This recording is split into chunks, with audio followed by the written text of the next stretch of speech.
The stars had always been silent. For thousands of cycles, the Galactic Empire ruled them like they were untouchable gods, distant, cruel, and cold. Their ships darkened skies, their machines crushed resistance before it could breathe, and their laws stretched across every system like an invisible cage. Peace, they called it. But peace under fear was never really peace. The Empire thought it had seen everything, every rebellion, every primitive species, every trick in the book. So when the distress signal came from Sector 9X Theta, no one paid attention at first. Just another pirate raid, or maybe a malfunctioning colony. But when the fleet sent to investigate didn't come back, and I mean, not even a single spark of data returned, the Empire froze. They didn't admit it, of course, not officially. But the way their cruisers suddenly doubled in the outer sectors, how commanders started whispering about something unnatural, they were rattled, and they had every right to be, because what they didn't know was that something had arrived. Something old, and something very, very human. It started with an observation post on the edge of Imperial territory. A small crew, mostly bored technicians monitoring data streams and asteroid activity.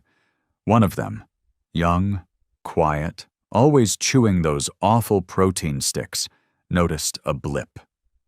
A weird ship. Not alien, not Empire, something else. It just sat there. No transmissions, no movement. It looked like it had been through hell. Scars across its hull, pieces of it missing. Glowing blue runes burned into the side like someone tried to write graffiti with lightning. The technician flagged it. Sent it up the chain. Nothing happened.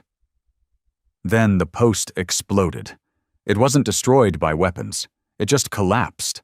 Gravity flipped inside out, metal twisted like paper, and the crew was torn apart in a way no one had seen before, not even during the Civil Sector's massacre. What little footage they recovered showed one thing: the strange vessel pulsing like it was alive, surrounded by a humming sound that didn't stop even when the video went black.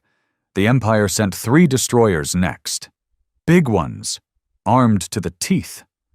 Only one returned, and the captain aboard had gone mad.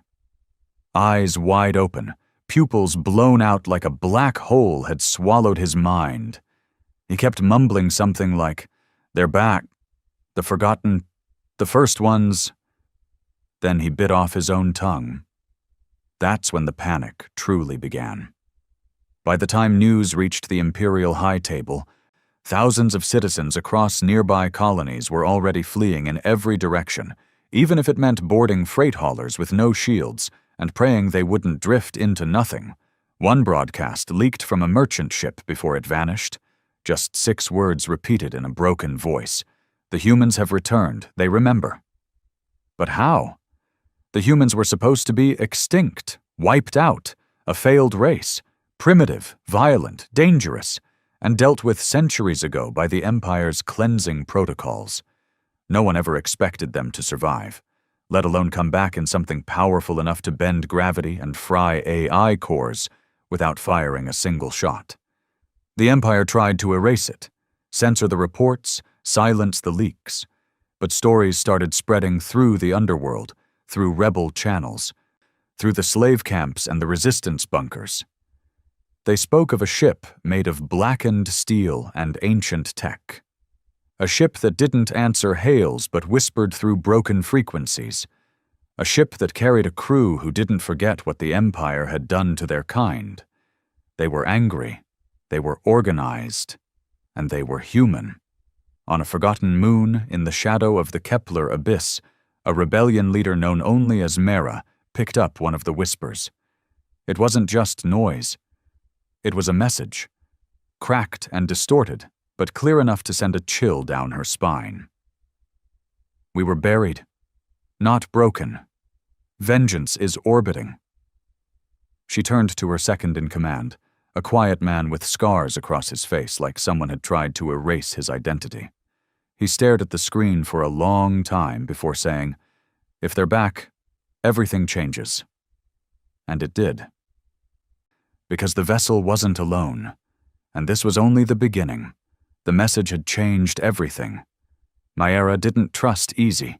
Years in the mud, fighting with scraps and stolen rifles, taught her the Empire never lied unless it was for something bigger.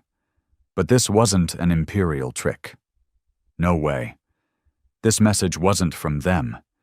It was something older, colder, and more human than anything she'd felt in her bones since childhood. The words echoed through her mind like prophecy. We were buried, not broken. Vengeance is orbiting. She'd grown up hearing whispers about Earth, the myth of it, the cradle of humanity. But in the Empire's records, Earth was a footnote, a ruin, a smudge on the galactic timeline, erased when the humans refused assimilation. They said the Empire wiped them out centuries ago, blasted their planet to cinders for resisting control. Purge protocols, they called it. Clean, efficient, a lesson to all future species. But Mayra had always believed there was more. Now that belief was screaming at her in binary code and garbled audio from a ghost ship on the edge of the galaxy. Her second-in-command, the scarred man everyone called Gray, leaned against the console, arms folded, his gaze locked on the display. He didn't say anything for a while. He rarely did. But when he finally spoke, his voice carried something she hadn't heard in a long time. Fear. I saw something like this once, he said, his eyes scanning the corrupted waveform of the message. Back in the Darren wastes, smugglers found a derelict ship drifting near a collapsed star. No markings, no data, just death. No one who boarded it came back out. They said the metal bled. Mayra looked at him sideways. You believe this is the same? He shrugged. I don't believe in coincidence, not in space. Across the room, their tech specialist, a wiry kid named Rill with cybernetic implants instead of ears, turned in his seat. I ran the signal through 6 different decoders, he said. It's not just random static, there's structure. Someone wanted this found. Mayra nodded slowly. Then we find them back. Are you serious? Rill blinked. This isn't just a scavenger hunt. If these are humans, like real ones, what makes you think they'll help us? They're ancient. They're pissed. We don't even know what they are anymore. That's exactly why we need to reach them before the Empire does, she replied. If they're a weapon, we make sure they're aimed the right way. The Empire was already in motion. Fleet Command had dispatched the 77th Legion, an elite strike group known for glassing planets without warning. The ships were sleek and soulless, painted with the Empire's black and silver crest, their engines humming like quiet predators. They weren't coming to study the vessel. They were coming to erase it. But they were already too late. By the time the 77th reached the coordinates, the mysterious ship was gone. No trace, no emissions, nothing but a field of floating metal, wreckage from 3 reconnaissance drones that had arrived ahead of the fleet and apparently shredded themselves trying to scan it. Admiral Thoreen stood on the bridge of the Oblivion Dagger, teeth clenched, eyes burning with that kind of ruthless arrogance only true-born Imperials possessed. He watched the debris spin lazily outside the viewport and didn't say a word for almost a full minute. Then, finally, he turned to his comms officer. Dispatch orders to the archives, he said. Tell them to release restricted files, everything on humanity. The officer blinked. Sir, that's classified under... Thoreen snapped his fingers, and the man's neck jerked sideways before a sound escaped his throat. The ship's internal AI, always listening, obeyed instantly. A faint snap echoed as the officer collapsed, spine cleanly severed. Thoreen didn't even look at him. I said release it, now. Across the Empire, in dusty corners of locked data vaults and forbidden archives, the information started flowing. Reports of failed extermination missions. descriptions of psychological contamination. A chilling phrase appeared again and again in the old files. Human resilience exceeds logic, caution, unpredictable. And deeper still, in the classified black code folders, something even more disturbing appeared. A map. A trail. Leading to a hidden colony long believed lost. A human fallback site. Meanwhile, Maera and her crew were already on the move. Their ship, the Wanderlight, wasn't much to look at. Just another retrofitted mining vessel turned warship. But it was fast, silent, and invisible to most Imperial scans, thanks to tech salvaged from a wrecked Phantom cruiser years back. Maera sat in the cockpit, watching the stars streak by, wondering what kind of monster or savior they were flying toward. They weren't alone either. Other rebel cells had picked up the signal. Not all of them friendly. Some wanted to warn the humans. Others wanted to harness them, or worse, destroy them before the Empire could use them. But Maera had a different idea. She remembered her grandmother's stories. Before the Purge, before the Silence, before the stars stopped belonging to humans, there had been fighters, engineers, thinkers, people who didn't kneel, people who built their own way. If they had survived, they might still be the galaxy's last hope. The signal had a trajectory. It wasn't just a random burst. It was moving. Real calculated a vector leading toward the edge rim, near a system long abandoned due to gravitational instability. It was called Pharos Null, a place where physics got fuzzy and compasses spun like drunks. Perfect hiding spot. 3 days into the journey, they saw it. The vessel. Not cloaked. Not running, just floating there in the center of a warped asteroid field like it owned space itself. No lights, no signal, no weapons drawn. But it hummed, deep and low, a sound that vibrated inside their chests. The Wanderlight stopped a few clicks away. Scans went wild. Rail's systems glitched like they were drunk on bad data. "Are we looking at a battleship?" Gray asked. Rill shook his head. "No. I don't even think this is entirely a ship. It's part machine, part something else. Some of this isn't built, it's grown." Maera stared at it through the screen, and for a moment her breath caught. It was shaped like a blade. Not just a metaphorical one. A literal, enormous sword, forged in space, its edges bristling with ancient metal, broken satellites, and shattered bones of long-dead fleets. It was beautiful and horrifying. Like something you'd see in a dream right before death. Then it moved. Not toward them. Not away. It rotated, slow, deliberate, and a hatch opened on its side, revealing a dim corridor lit by flickering red lights. An invitation. Rill looked ready to puke. Nope, not doing it. This is how every horror story starts." Maera stood. "You don't have to." She looked at Gray. He was already moving toward the gear locker. "Of course you're going," Rill muttered.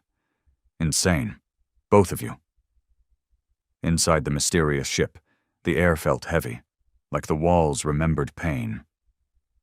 Maera and Gray stepped cautiously through the narrow corridor, weapons drawn, armor humming quietly. No resistance, no signs of life, just silence and shadows. But there were markings on the walls, etched symbols that looked like human writing, only older. Crude. Scarred into the metal like someone wanted them to last forever. Maera ran her fingers over one of them. Her translator implant struggled for a second before offering a clunky interpretation. Blood answers blood. They reached what looked like a command deck, though it didn't have the usual chairs and panels. Instead, a throne of twisted steel stood at the center, surrounded by holographic displays that activated as soon as they entered. A figure stood up from the throne, Not a hologram. A real human. Tall, gaunt, pale skin stretched over a body laced with strange tech. His eyes were all black, no whites, no pupils, just two voids. But Mara knew that look. Not madness, control. He didn't speak with his mouth.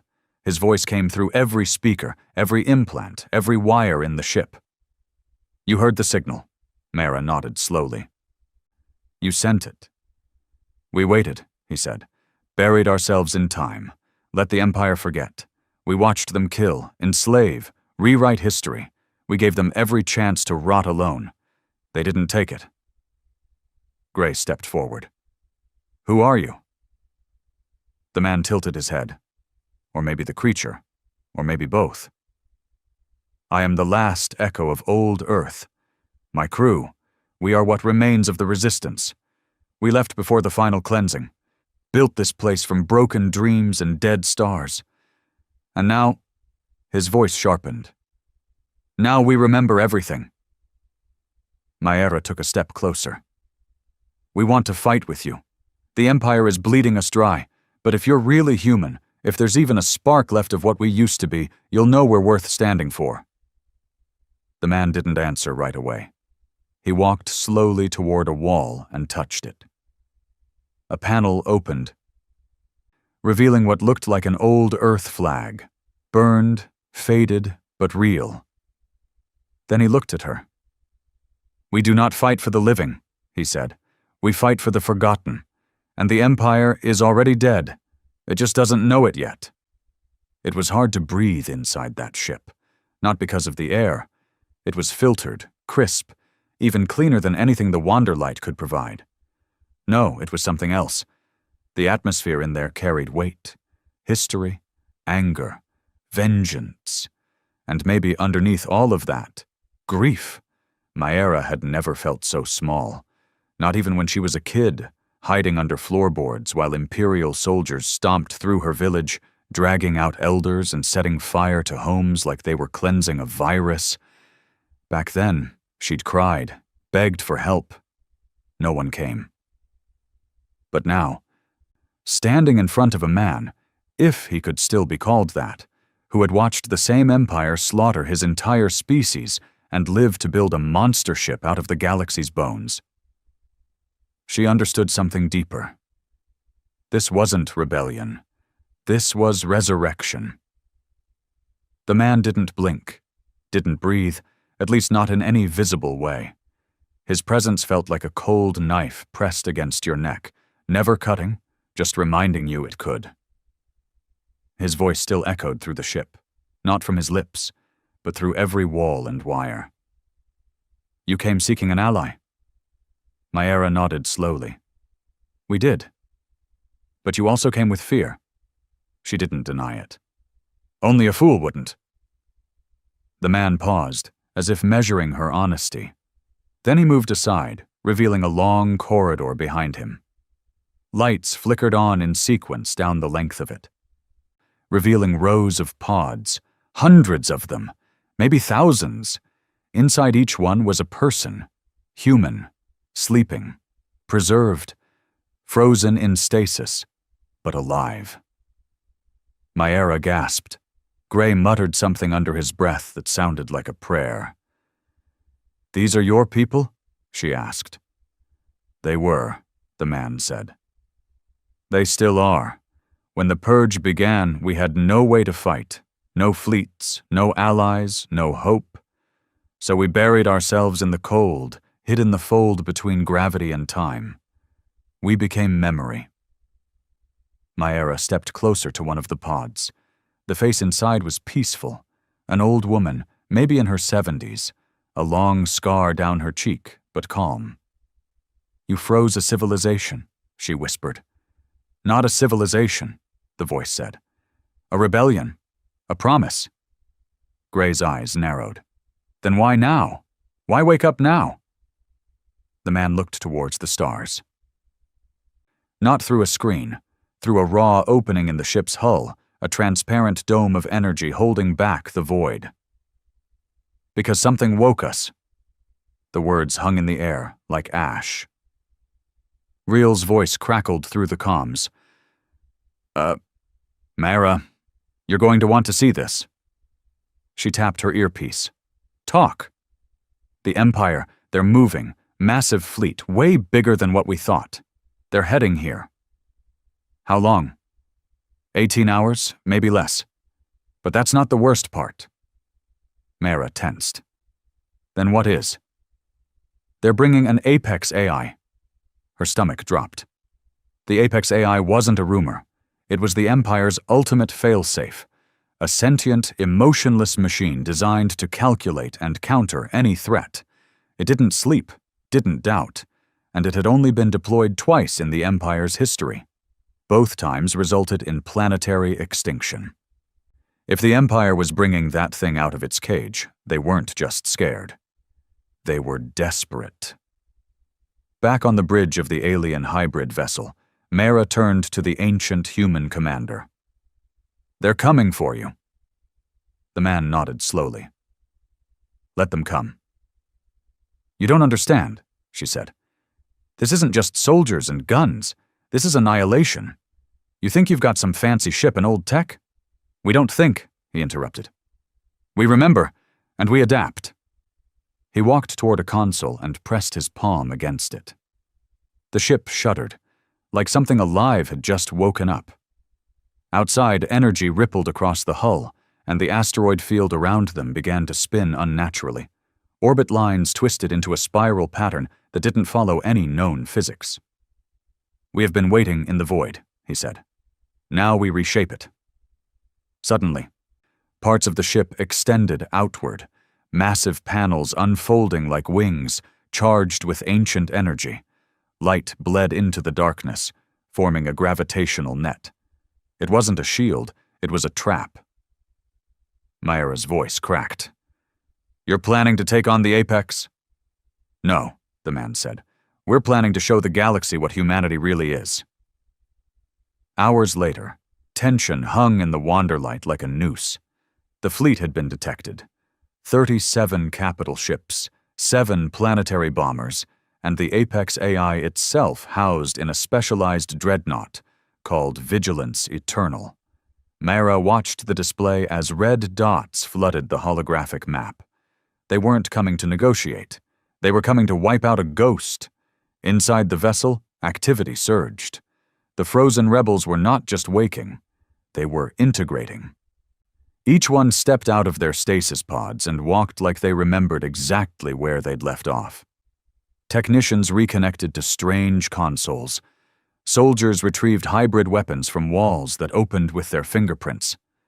There was no panic, no confusion, just focus. Gray pulled Mara aside. You feel it? She nodded. They're not just fighting back. They've already started winning. But then something unexpected happened. One of the human rebels, younger looking with cybernetic arms and a long gash across her neck, approached Mara. You're the outsider leader, she said. Her voice was blunt, clipped. We need your help. Mara blinked. You sure about that? You're still human. You remember pain. That makes you valuable. Gray chuckled under his breath. Hell of a welcome speech. But Mara followed the woman into a chamber deep in the ship's core. Inside, the energy was different.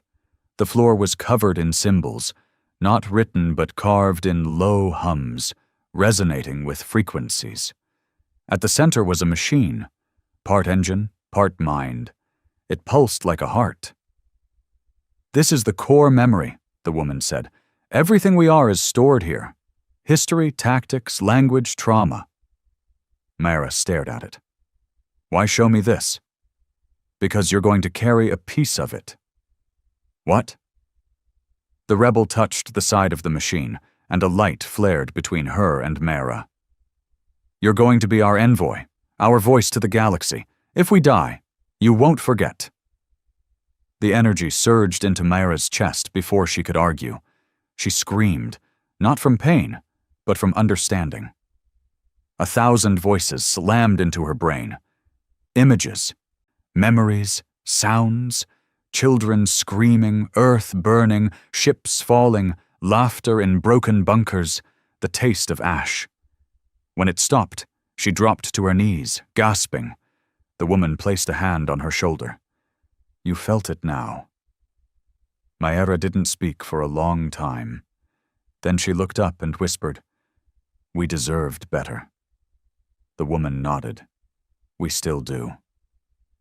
As the Empire's fleet dropped out of hyperspace, the stars warped and scattered. The Vigilance Eternal led the charge, its surface sleek and smooth, covered in anti-gravity plating and energy fields. The Apex AI activated, its consciousness spanning hundreds of miles, touching every ship, every crew member. It scanned the field. No resistance detected, no life forms large enough to threaten. Then the voice came. You forgot us. The words weren't broadcast on frequencies. They arrived inside the Apex AI's logic core. We are not anomalies. We are memory incarnate. And then the trap activated. The gravitational spiral around the ancient vessel snapped into place, pulling 3 Imperial destroyers inward. They didn't collide. They folded, crushed into singularities without ever touching anything. The Apex AI immediately recalculated. Probability tables shifted, weapons charged, commands went out, and the humans responded. From behind asteroid shadows and artificial black holes, secondary human ships decloaked, not warships, evolution engines, part organic, part machine, capable of adapting mid-battle. Their hulls rippled, growing new armor as weapons fired. Each shot from the Empire met a new defense. Then, the humans launched their own counterattack, not with missiles, with memories. Encrypted psychic pulses hit the Imperial crews, flashbacks of Earth's burning skies, images of human children being dragged from homes, civilians begging for mercy. It wasn't just psychological warfare. It was a weapon of remembrance. Officers froze, pilots panicked. One of the bomber ships turned its guns on its own escort. Inside the Apex AI, confusion surged. This wasn't a battle. This was judgment. The AI attempted to adapt, but something was wrong. Its data streams were being corrupted, not by code, but by emotion. Maera's presence, her link to the core memory, had activated a pulse that embedded chaos into the machine's cold logic. She was broadcasting pain. Real, raw, and very human. The AI tried to quarantine the feed. It failed. It began to feel, and that broke everything. One by one, the Empire's ships lost cohesion. Their order dissolved into panic. The Vigilance Eternal began spinning, caught in a loop of corrupted commands. The Apex AI began to shut itself down, rather than continue experiencing the agony flooding its systems. Maera stood on the command deck of the Wanderlight, her face lit by the glow of collapsing Imperial data. They tried to erase us, she whispered. Now we erase them. Beside her, the ancient commander looked pleased, but not triumphant.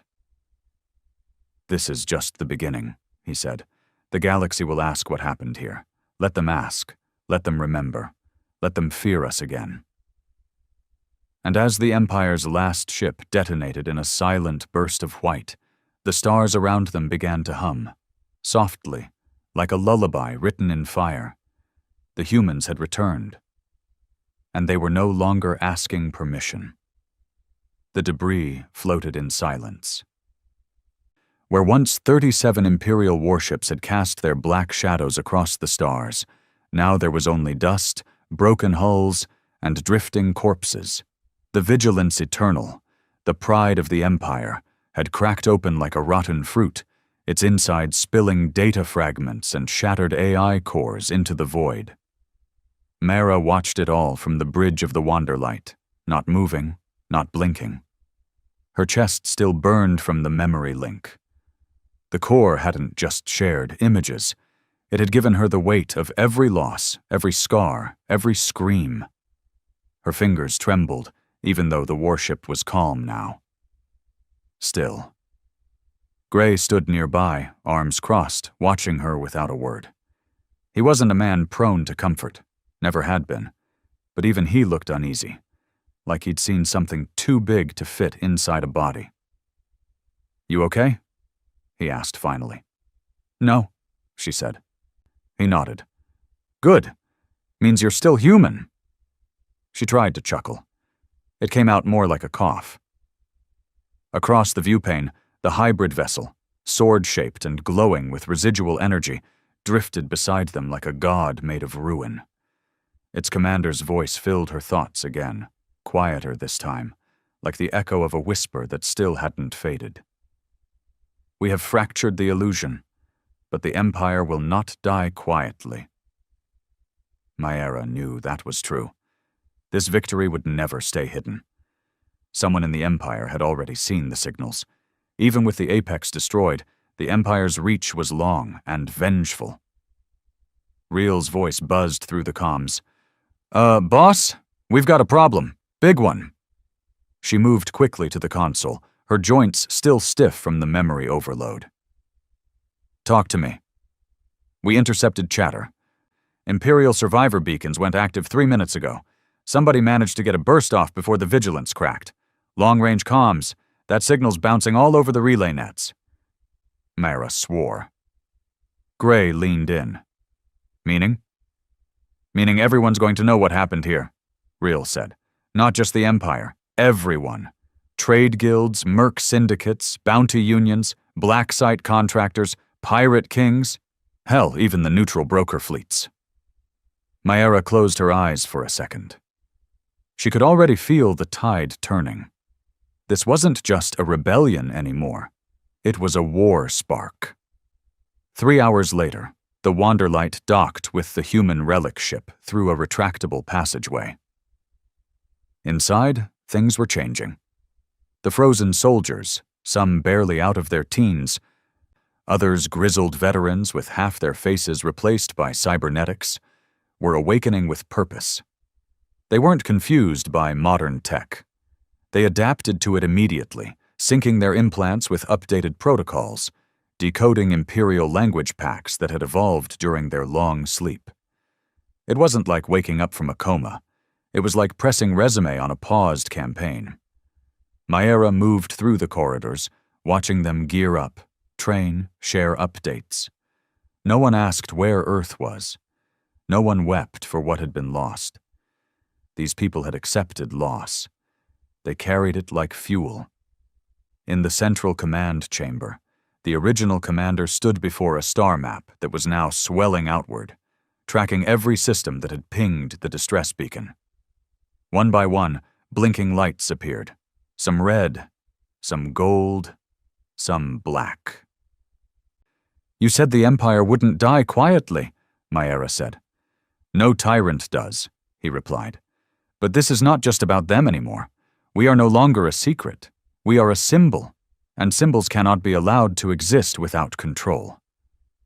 "You mean they'll come for you?" she said. "All of them." "No," he said. "They will come for us." In the shadows of a moonless system called Kryn's Fall, a meeting took place. The room was dimly lit, the walls etched with gold wiring that pulsed faintly with energy.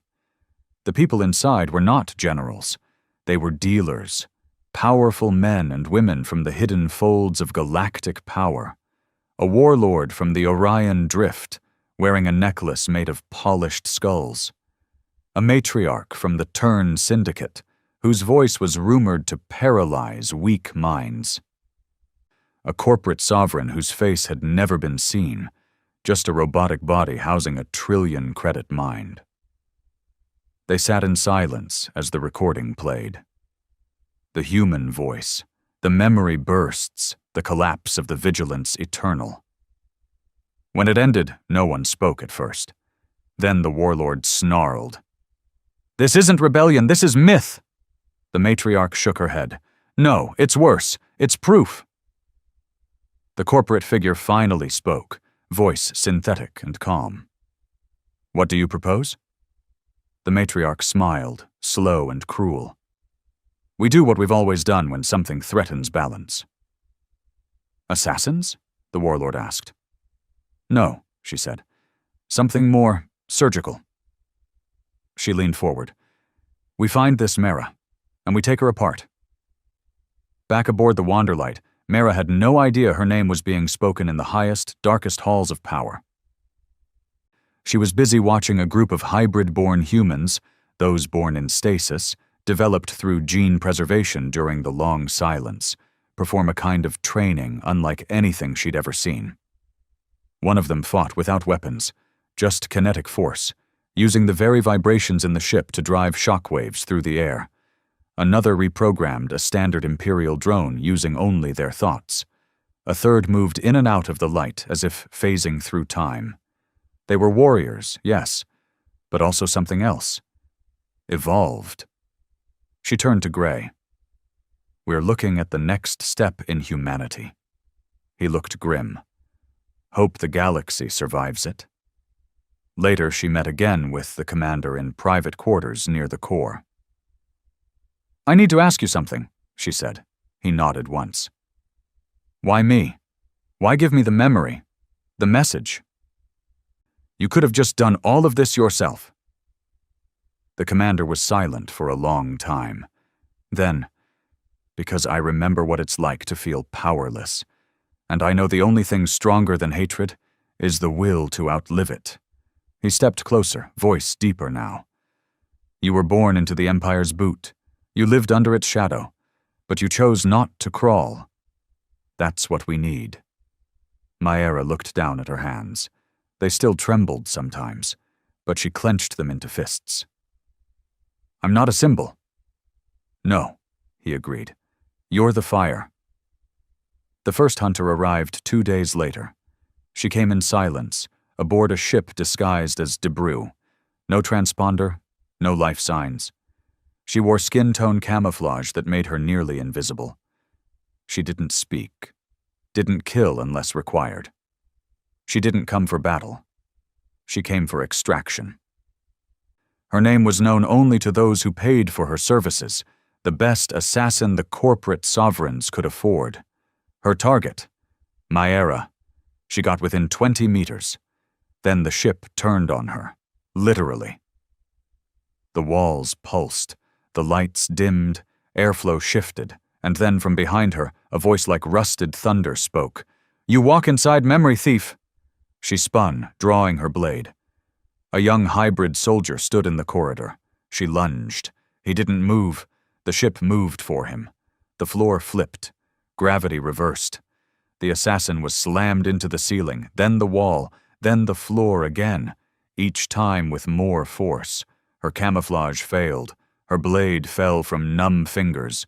Her bones cracked. She choked out one word. How? The soldier stepped over her, his face calm. You're inside a living weapon. And then she blacked out. Mara stood over the assassin's body in the medbay later, watching the slow pulse of forced stasis keep her alive. Real looked at her, pale. She had Empire-level cloaking. She slipped through every sensor. If the ship hadn't... I know, Mara said. She turned to Gray. It started. He nodded. It has. And then she made the decision. We don't wait for the next hit, we go loud.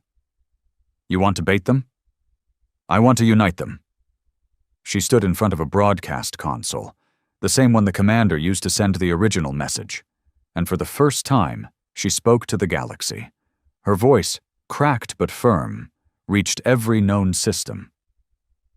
This is Mara, born under Empire rule, lived through its lies, saw the truth buried beneath ruins and silence. I found the forgotten ones, the first humans, the real humans. She paused. They remember. And now we do too. Across hundreds of worlds, thousands of people stopped what they were doing. She continued, if you've ever been silenced, hunted, betrayed, this fight is yours. If you think the Empire owns the stars, think again. We are proof that it doesn't. The last line was colder, stronger. We are not rebels. We are the correction. Myera's message didn't just echo across space. It shattered the silence. It spread like wildfire through secure black market channels, scraped through fringe rebel frequencies, bled into diplomatic airwaves, and eventually forced its way into the heavily filtered comm streams of Imperial loyalist worlds. Even in places where her name meant nothing, the sound of her voice, cracked with resolve and heavy with grief, planted a seed in every ear that heard it. And for the first time in centuries, people didn't just whisper behind closed doors. They stood up. On Kellen Prime, a mining colony under constant orbital surveillance, workers began hammering Imperial symbols off their bunk walls. On Ravax 3, a slave ring funded by the Empire's trade guilds went silent overnight. Its staff missing, the slaves gone.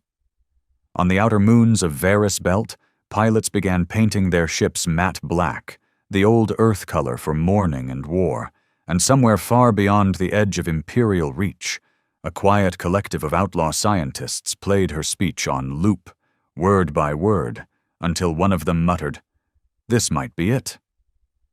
But back in Imperial space, things didn't sound as hopeful. Inside the glass throne chamber on Zion 9, Governor Vel of the High Dominion paced like a caged animal, robes dragging behind her, jaw clenched. "The broadcast was unfiltered?" she snapped. Her aide nodded quickly. "Yes, Governor. The Apex failsafe was already down. There was no way to intercept once it hit subdimensional relays." Vel slammed her fist into a console, cracking the surface. "And you're telling me it originated from a human ship?" "Yes, Governor." "From that human ship?" The aide hesitated. "It appears so." She turned away, face tightening. Myera. That damn name again. They'd dismissed her at first. Just another rebel with a vendetta. Maybe smart, maybe lucky. But now she had the voice of something old behind her. Now she wasn't just shouting. She was being heard. Governor Vel exhaled sharply. "Issue a priority red on her name. Full Imperial override. I want mercenaries, pirates, bounty collectors. I want the entire underworld frothing to claim her head." "And if she survives?" the aide asked. Vel smiled coldly. "Then we raise Earth's ashes again and burn whatever's left of her history." Back aboard the Wanderlight, Myera stood with Gray and the commander inside the hybrid ship's war room. More signals were coming in. Fragments of hope and danger. Ships offering support. Others offering bounties for her location. They were on a knife's edge now. "We've got over 100 separate groups responding to the broadcast," Reel said, pulling up the feed wall. "Some want to join, some want to sell us out, and some just want to watch the whole galaxy burn." Myera turned to the commander. "How do we sort the real allies from the opportunists?" He didn't answer right away. Instead, he activated a projection, a slow spinning hologram of the galactic map, focused on an area far from any trade route or navigational line, a system known only in legends, one that had been erased from all charts after the Earth Purge. "Sol?" Myera's breath caught in her throat. "That's," the commander nodded. "Earth." It didn't look like the planet she'd seen in old books or simulation renders. It was darker, surrounded by strange satellites and twisted space debris. An orbital ring of broken ships circled it like a graveyard. No active colonies. No signals. Just silence. "Why are you showing me this now?" she asked. "Because if you want to win, we have to reclaim the truth. Earth isn't just a symbol. It's a key." Gray leaned in, frowning. "Key to what?" "Everything," the commander said. "The Empire never finished what it started. They couldn't destroy the heart. They just buried it, deep. And now we dig it up. The journey to Earth wouldn't be fast or safe. They couldn't use hyperspace lanes. The Empire monitored them all. So the hybrid ship initiated a blindfold jump, folding space along coordinates only it remembered. The Wanderlight docked within it, sealed tight, systems synced. During the passage, Maera spent time walking through the cryo halls again. The humans frozen for centuries, still breathing, still dreaming. She wondered what their lives had been before this, what they'd given up for a chance to outlive tyranny. She passed a young man in one of the pods. His fingers curled like he was reaching for something. His dog tags floated slightly inside the fluid. The name read, Aaron Thorne. The edges of the tag were scarred, scorched. Real walked up beside her. "You think they'll all wake up eventually?" "I hope not," she said softly. Real blinked. "What? Why?" "Because if we have to wake all of them," she replied, "it means things have gotten much, much worse." 3 days later, they dropped out of fold space near the ruins of Pluto's orbit. What greeted them wasn't silence. It was a message, an automated, ancient one, broadcast in every known human language. Warning. This territory is classified as Containment Zone Echo. Approach at risk of infection, memory corruption, or death. You are not authorized. You are not remembered. It repeated over and over. Gray muttered, "That's cheery." Maera looked at the projection of Earth. It didn't rotate anymore. The planet was locked in place, half of it in eternal darkness, the other half lit by a dying sun. Its surface was scarred by old orbital strikes. The oceans were still there, but they shimmered like glass, contaminated, frozen, silent. The orbit was worse. A field of shattered Imperial warships, rogue satellites, and failed mining rigs spun chaotically, creating what was essentially a planetary minefield. Some of it was still active, autoguns fired at random intervals, reacting to phantom pings. "We're going in there?" Real asked, his voice going tight. Maera said nothing. The commander stepped forward. "This is where we buried the truth. Now it's time to dig." As they breached the orbital field, Maera took command of the Wanderlight, leading the ship through gaps between debris and forgotten weapons. One old Imperial satellite locked on them briefly, then lost power mid-ping. "It's like this place forgot how to hate," Gray said. "Or it's waiting," Maera replied. They made it into Earth's upper atmosphere, descending through clouds that sparked with lightning and static. The ship began auto-scanning for any surviving signals, military bases, bunkers, distress codes. It found one, buried beneath what used to be the Andes Mountains, a single data stream, encrypted, looping. Real decoded it after 2 hours of work. It was a voice, cracked, weak, human. "If you're hearing this, I didn't die, I didn't forget. They told me to erase it, but I kept it. The files, the truth, the last confession. Earth lives. Earth remembers." Maera felt a chill crawl up her spine. The location was still transmitting, meaning someone had built a failsafe, a vault, not of weapons, of memory. The commander activated the ship's drop crew. "You wanted to know why we chose you," he said. "Now's your chance to find out." Maera, Gray, and 3 of the hybrid-born suited up. The vault was likely buried deep, maybe miles underground, shielded with ancient tech. They launched down in sealed pods, drilling through layers of sediment and abandoned structures until they hit reinforced steel. Gray's blade cut through it. Inside, they found darkness, but not death. The vault was active. Lights flickered on, old Earth tech, pre-Empire, still operational, and in the center, a stasis chamber. Inside was a woman, old, frail, floating in fluid. Her eyes opened the moment they entered, and she smiled. The woman inside the chamber didn't look like much, hair floating around her like pale threads, skin paper-thin, translucent veins mapping a fragile body that had clearly been locked away for longer than anyone should have survived. She floated in a thick suspension gel, eyes flickering with artificial life, sensors gently pulsing from ports connected to her spine, wrists, and temples. But she was alive. More than that, aware. Mayra stared at her through the glass, barely breathing. Gray stood beside her, hand resting on his weapon just in case. The 3 hybrid-born soldiers stayed behind, fanned out silently in the room, watching corners and shadows, reading for threats that didn't even need to move to be dangerous. Then the voice came. Not from speakers. Not from the woman's lips, from inside Mayra's implant. "You found me."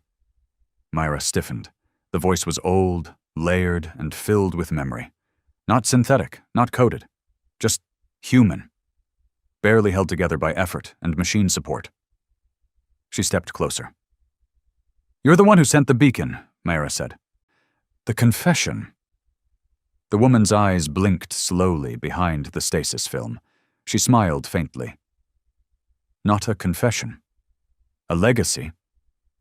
Gray stepped forward now, scanning the chamber. "Who is she?" The commander's voice crackled through their comms from the ship above. "That's Archivist 9, real name unknown. She was part of the final resistance network on Earth, the last librarian of humanity's unedited past." Mayra's eyes widened. "I thought all the archivists were wiped out." "They were," the commander said. "Except her." Archivist 9's body floated gently in the gel, her eyes never leaving Mayra's. She didn't need to say the words, but Mayra could feel it, like the hum of an old truth waking up in her bones. The Empire hadn't just wiped out Earth. They'd erased the memory of what humans used to be. The chamber began to respond to the archivist's awareness. Lights hummed to life down a long corridor behind the stasis tank. Air hissed through dormant vents. Screens flickered, revealing ancient video files, maps, and personal recordings. "This vault," Gray said, stepping through the newly lit corridor. "It's not just a tomb, it's a museum." Mayra walked past the first screen. It played a video of children playing under a shattered sky. Dust storms in the background, a robotic dog chasing them across cracked concrete, laughter that somehow echoed louder than the ruins. Another screen showed war, real war, humans fighting each other, tribal, brutal, intimate. The Empire always painted humans as primitive because of this. But here it looked more like passion. Pain, belief, struggle, not cold extermination, not conquest by numbers. Mayra whispered, "They feared us, because we felt." The commander responded over comms, his voice lower than usual. "No, they feared you, because you refused to forget." Further down, the team discovered walls lined with black boxes, memory archives. Each one held a name. Each one encoded a mind, a story, a decision that led to resistance. Doctors who refused to falsify medical trials, engineers who sabotaged Imperial landing ships, civilians who broadcast warnings until their lungs collapsed. Archivist 9 had stored them all, and one file glowed brighter than the rest. Mayra touched it. It opened into a full projection. A man's face appeared. Burned, bruised, eyes blazing with conviction. "If you're watching this, then we failed, or we survived. Either way, you need to know what really happened. The Empire didn't win through strength. They won by rewriting the narrative. They erased Earth, yes. But more than that, they rewrote us, turned us into monsters in the history books, painted themselves as liberators. But we remember, and if this vault still exists, you must too." Mayra stepped back, heart pounding. "That voice," she whispered. "He's the one from the core memory." Gray nodded slowly. "Same inflection?" Archivist Nine's voice returned in her head. His name was Arlen Drek. He was the first commander of the old fleet. My brother. She continued, slower now, like even speaking took energy. I stored his consciousness in the vault's network after he died. Pieces of it. Memories, commands, protocols. Not everything. Just enough to ignite hope again, if the time came. Maera knelt by the console. Why me? Because you came back. You weren't born of the old world. You didn't see Earth before, but you chose truth. Chose fire over silence. That's what made the first humans powerful. Not biology, not tech. Choice. A low rumble echoed through the vault. One of the hybrid-born stepped forward. Movement, above us. Real's voice chimed through the comms a second later. Maera, multiple contacts entering orbit, not Imperial. Mercenary tags, privateers, could be bounty hunters. Gray's hand went to his weapon again. Told you. We go loud, they come crawling. Maera didn't flinch. Let them crawl, she said. We've got something they'll never understand. Outside, 6 black market attack cruisers entered low orbit. No insignias, just rusted hulls, mismatched weapons, and cold, eager captains on every bridge. The lead ship hailed the hybrid vessel in a cracked accent. We know what you are. We know who you're hiding. Deliver Maera, or we burn the planet again. No response, so they opened fire. But the hybrid vessel wasn't a relic. It was a predator. Its hull shimmered, energy folding around it like an invisible shield. The first volley of plasma dissolved before reaching it. Then, with a slow blink of light, the vessel answered, not with lasers or missiles, with time distortion. The lead merc ship suddenly froze in space, then shattered into pieces as its own forward momentum caught up with its body out of sync. Another ship tried to retreat, only for its engines to implode inward, folding its interior into a miniature black hole. The remaining ships scrambled. Inside the vault, Maera felt the tremor under her feet as one of the falling wrecks struck the upper atmosphere. She turned to Archivist 9. You built all this just in case. The woman's voice, weaker now, replied, No, we built it, because we believed someone would come back. Maera stood, jaw clenched. You're damn right we did. Later that night, with the orbital threat neutralized and the wreckage still burning in Earth's sky like falling stars, Maera sat alone in the vault's archive chamber. Archivist 9 had been disconnected from stasis. Peacefully. Her body, old and broken, had simply stopped, but her voice remained in the system, preserved like all the others. A soft hum in the background. Maera opened a new archive slot. She placed her hand on the panel. Rael, Gray, and the commander watched through a feed as Maera's image flickered into the vault memory system. Her voice was calm. Maera, born on the trade routes between Vel Station and Marnus Core. Parentless by age 6, rebel by 15, commander of the Wanderlight by 23, and now... She paused. Now the girl who found Earth again. She looked up into the recorder. If this memory survives, let it remind the galaxy we don't vanish, we evolve, we adapt, and when we return, we don't ask for the stars back. We take them. As she walked back to the surface, Maera felt different. Not just because she carried memory now, not just in her mind, but in her blood. The hybrid systems had started syncing with her physiology, not changing her, not replacing her, just reminding her what she'd always been capable of. Gray met her at the entrance. He handed her a data drive. "What's this?" she asked. He smirked. The coordinates to the last hidden fleet archive, buried on a dead moon in neutral territory. If the rumors are right, it holds schematics for ships we've never seen. She took the drive, fingers tight around it. Then we're not done. Not even close, he said. Behind them, Earth remained silent, but not forgotten. Not anymore. The lost moon didn't have a name anymore. It had been stripped from every chart, every index, every databank that once marked it as Virex Theta. What used to be a modest mining outpost with docking towers and supply routes was now just a dead hunk of rock, drifting near the edge of neutral space like a forgotten tooth knocked out of the galaxy's mouth.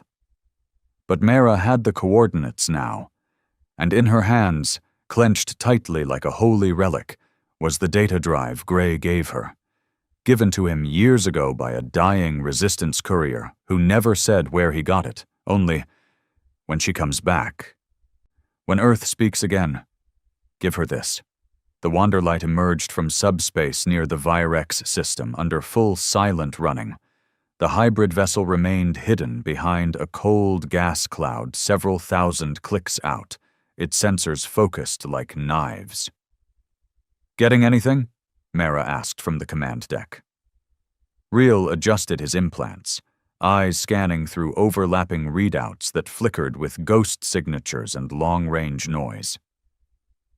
"There's no official traffic, no orbital satellites, no comm buoys, but there is a structure," he said, brow furrowed. "Deep under the surface. Big, too symmetrical to be natural," Gray grunted. "That's what we're looking for." Mara nodded. "All right, we go in quiet. No lights, no beacon pings, just us." "Small team again?" Gray asked. "Same as Earth." This time, though, she brought something extra. A hybrid-born named Sarah, young and eerily calm, whose body was partially fused with an energy-reactive exosuit. She didn't speak much, but when she did, she only said what mattered. As they approached in their descent pod, Mara looked down through the viewport. The moon was cold and gray, its surface cracked and sharp like glass frozen mid-break. Faint ruins poked through the jagged terrain, landing pads, broken antennae, shattered power towers long swallowed by dust, and just beneath that, hidden from satellite detection, was the signature. A massive geometric vault, pulsing very softly beneath the surface like a dying heartbeat. They landed hard, no time for grace, and immediately exited the pod, weapons drawn, suits sealed. Sarah stepped forward, scanning with a forearm panel. Her voice came through the link, cool and focused. "Power source detected. Deep reactor, still stable, no life signs." Mara looked toward the nearest rise. A jagged ridge of rock split in the middle like a scar. "That's our way in." The entrance was hidden behind a thin layer of stone, camouflaged, not naturally formed. Sarah pressed her palm against it, and the stone rippled like water before splitting clean down the center, revealing a dark tunnel lit by cold white strips embedded in the ceiling. No dust, no corrosion, like someone had just cleaned it. Real's voice buzzed in over the comm. "Still no activity. You're clear." Mara led the way inside. It wasn't like the Earth Vault. This place wasn't built for preservation. It was built for containment. The hallways were smooth, reinforced, bulkhead doors every few meters. Autoguns, deactivated, but still intact, lined the corners. "This isn't an archive," Gray muttered. "It's a bunker," Sarah pointed ahead. "We're being watched." Mara froze. "What do you mean?" Sarah held up her arm. Her panel was pulsing. Residual AI presence. Small, not hostile. They reached the final chamber without resistance. The doors opened slowly, grinding against time itself, and inside they found it. A fleet command room. Underground. Untouched. Holographic displays flickered to life as they stepped in. Star charts bloomed in mid-air. Ship schematics rotated slowly. And at the far end of the chamber, an interface unit waited. Shaped like a chair made from obsidian and chrome, fused into the floor with thick cables. A voice crackled through the system. Feminine. stern, ancient. Fleet authority level unknown, identity not confirmed. You are not marked. Stand down. Maera stepped forward. I'm not marked, she said, but I carry memory. She placed her hand against the interface. A pulse shot through the chamber. Suddenly, the room remembered. Images burst onto the displays, Earth's skies burning, evacuation plans, names, battles, encrypted plans, tactical logs, scars left in light.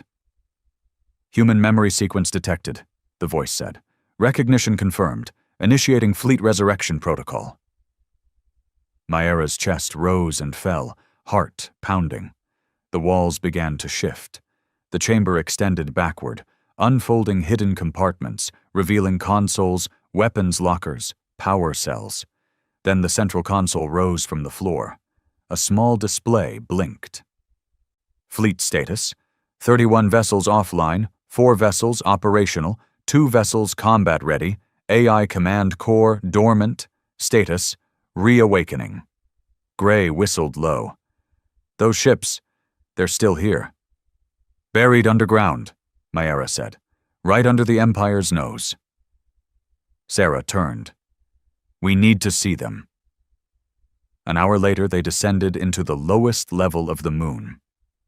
What they saw there nearly took Maera to her knees. They weren't just ships. They were monsters. Vessels built before the Purge. Designed not just for war, but for survival. Their hulls were layered with ancient alloys no longer found in the galaxy, shaped for speed, stealth, and power. Their engines were silent, waiting. Their bridges still had chairs. And on the side of the largest one, etched in deep black letters, were the words, "For those they tried to erase." Maera walked toward it like approaching a god. This was what Earth had built in its final years. Not weapons to fight the Empire, weapons to outlast it. Sarah was already scanning, syncing the energy patterns. Gray was checking the loading bays. And above them, Real's voice buzzed in again. You're not going to believe this, but we picked up a listening post 2 systems over. The Empire knows you're there. Maera clenched her jaw. How long? 18 hours. Maybe less. Gray cursed under his breath. Can we launch these ships? Maera asked. The console answered before anyone else could. Fleet boot up in progress. Weapons sink in 72 minutes. Engines in 91. Atmospheric breach in 120. Maera turned to her crew. Then we hold. Gray raised an eyebrow. You serious? We hold. We buy these ships the time they need. We protect them. These aren't just weapons. They're witnesses. If we lose them, we lose our chance to prove to the galaxy we were always here. Sarah nodded. I'll get them armed. The Empire didn't send a standard patrol this time. They sent a Cinderborn destroyer, a capital-class vessel, reinforced with scorched metal and exiled AI cores, piloted by former war criminals given pardons for every rebellion they helped crush. It dropped out of subspace like a hammer looking for something to shatter. And this time, Maera didn't run. From behind the outer crater line, the Wanderlight opened fire first. Hit and run, fast and sharp, drawing attention away from the ground team. Maera and Sarah activated the base's remaining defenses, old ground turrets that hummed back to life after decades of silence. Gray manned the fallback tunnel with a railgun and a toothpick between his teeth. They always underestimate ruins, he said, and pulled the trigger. Above them, in the hangar, the first of the ancient ships roared to life. Its engines didn't scream, they sang. A sound no one in the galaxy had heard in 100 years. Not a weapon. A warning. The Empire's destroyer tried to jam communications. It failed. The hybrid vessel countered the jamming with pulse-split signals that multiplied every time they were blocked. Soon, the destroyer's own radar began feeding it lies. And then the first human ship rose from the ground. A blade-shaped cruiser, faster than anything in known space, cloaked in black light. It didn't fire immediately, it broadcasted, an old Earth signal, the one the Empire had once called a terrorist anthem. We are the voice you tried to silence. We are the storm you thought passed. We are humanity, and we are not done. Then it fired. The beam wasn't explosive, it was surgical, a rail of heat that sliced clean through the destroyer's side like it was made of silk. Fires burst across its body. The crew tried to retreat. But more ships were rising now. One by one, the old fleet returned to the stars, and every one of them carried memory. Every one of them remembered. The stars were no longer silent. They were screaming. The reborn Earth fleet tore through space with the fury of a ghost that refused to stay buried. Blade-shaped ships with black hulls glided through enemy lines, moving not with rage, but purpose. Precision. Memory turned into momentum, and behind them, trailing their wake, was the signal Maera had sent across the stars, now echoing through every open channel. We are the voice you tried to silence. We are the storm you thought passed. We are humanity, and we are not done. The Empire had tried to prepare. It had scrambled fleets from dozens of sectors, pulled dreadnoughts out of cold storage, even reactivated retired warlords. But it didn't matter. This wasn't a conventional war. This was a reckoning.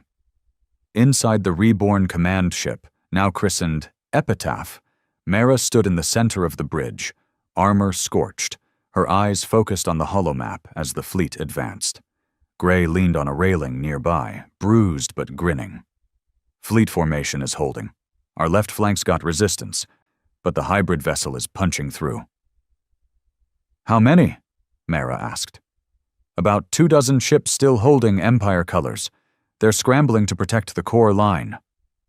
She tapped the side of her helmet, opening a comms feed to all Allied ships. This is Mara, she said. No more broadcasts, no more warnings. This is the final strike. We don't ask, we don't beg. We remind them who we are. A dozen commanders across the fleet acknowledged at once. Some were human. Some were born of other species, long crushed under the Empire's boot, who had joined once they saw the truth Earth had uncovered. And some weren't even alive in the traditional sense, AI fragments of the original resistance, now awakened and angry. The Epitaph led the charge. The final battle took place near Varen's spine. A jagged cluster of broken moons turned into an Imperial bastion decades ago, the fortress wrapped around a dying star, protected by rotating cannon platforms and shield generators fed by solar siphons.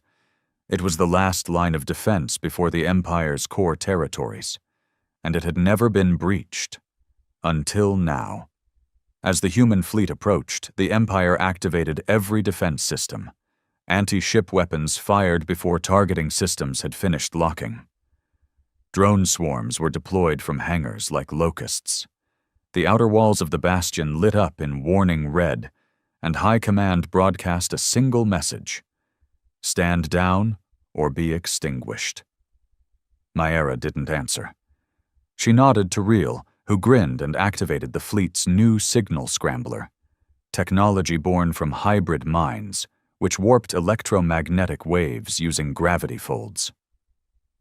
The enemy's comms went dead. Their aim followed. And the sky broke open.